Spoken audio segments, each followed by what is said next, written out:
জনবল সংকটে বন্ধ হওয়ার পথে কুমিল্লার 2 সরকারি হাসপাতালের আইসিইউ ইউনিট। করোনা মহামারীর সময় স্থাপিত 60 বেডের এই ইউনিটগুলো এখন পড়ে আছে প্রায় অচল অবস্থায়।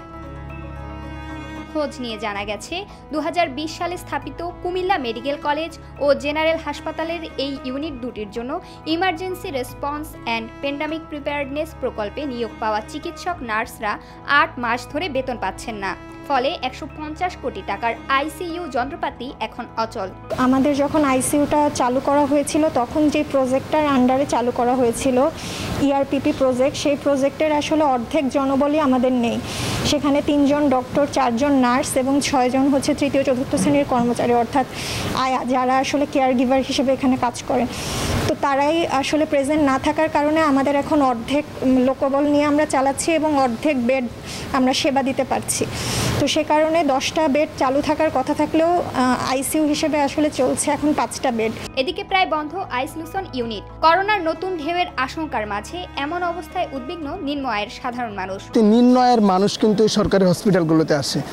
আমরা যদি এই আইসিইউর কথা চিন্তা করি, সদর হসপিটালের আইসিইউর কথা চিন্তা করি, তাহলে সেখানে দেখা যায় যে আইসিইউ ওয়ার্ড নিজে আইসিইউতে আছে। দেখা যায় যে এসির পানি পড়ছে, বা এটা খুবই দুঃখজনক একটি ব্যাপার। যদি করোনা মহামারী যদি আবারও যদি বাড়তে থাকে, যে পরিমাণ যে হারে বাড়ছে, এই হারে যদি বৃদ্ধি পায়, তাহলে কিন্তু মোকাবেলা করাটা অনেক কঠিন হয়ে যাবে।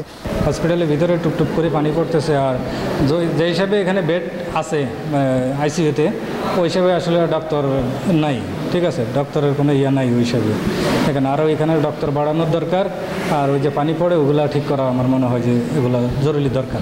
আমরা নিম্ন আয়ের মানুষ, আর আমরা নিম্ন আয়ের মানুষ যখন অসুস্থ হই তখন প্রাইভেটে যাওয়ার জন্য চেষ্টা করি। সেই ক্ষেত্রে সরকারি হসপিটালের আইসিইউগুলো যদি সক্রিয় থাকে, আমরা যেমন চিকিৎসা নিয়ে সুবিধা পাবো, সেক্ষেত্রে কিন্তু চিকিৎসার মানও ভালো করবে। কিন্তু সদর হসপিটালে আইসিইউর অবস্থা খুবই খারাপ, এবং কি এসির পানি পড়তেছে।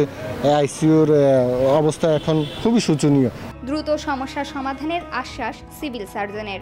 তো আমরা সীমিতভাবে আমাদের এখানে যে সমস্ত চিকিৎসকবৃন্দ আছেন তাদের সহযোগিতায় সীমিত পর্যায়ে চালু রেখেছি। আমরা সরকারের কাছেও আবেদন করেছি জনবলের জন্য, যদি করোনা পরিস্থিতি আপনারা যেরকম মনে করতেছেন ওরকম হয়, মেডিকেল কলেজ যদি এইটা লোড না নিতে পারে, সেই ক্ষেত্রে হয়তো আমাদেরকে জনবল দেওয়া হবে এবং আমরা আমাদের কার্যক্রম অব্যাহত রাখব। সরকারি এই আইসিইউ ইউনিটগুলো চালু থাকলে সবচেয়ে বেশি উপকার পাবে নিম্নবিত্ত রোগীরা। ফলে দ্রুত সংকট কাটিয়ে আইসিইউ ইউনিট চালুর দাবি সবার।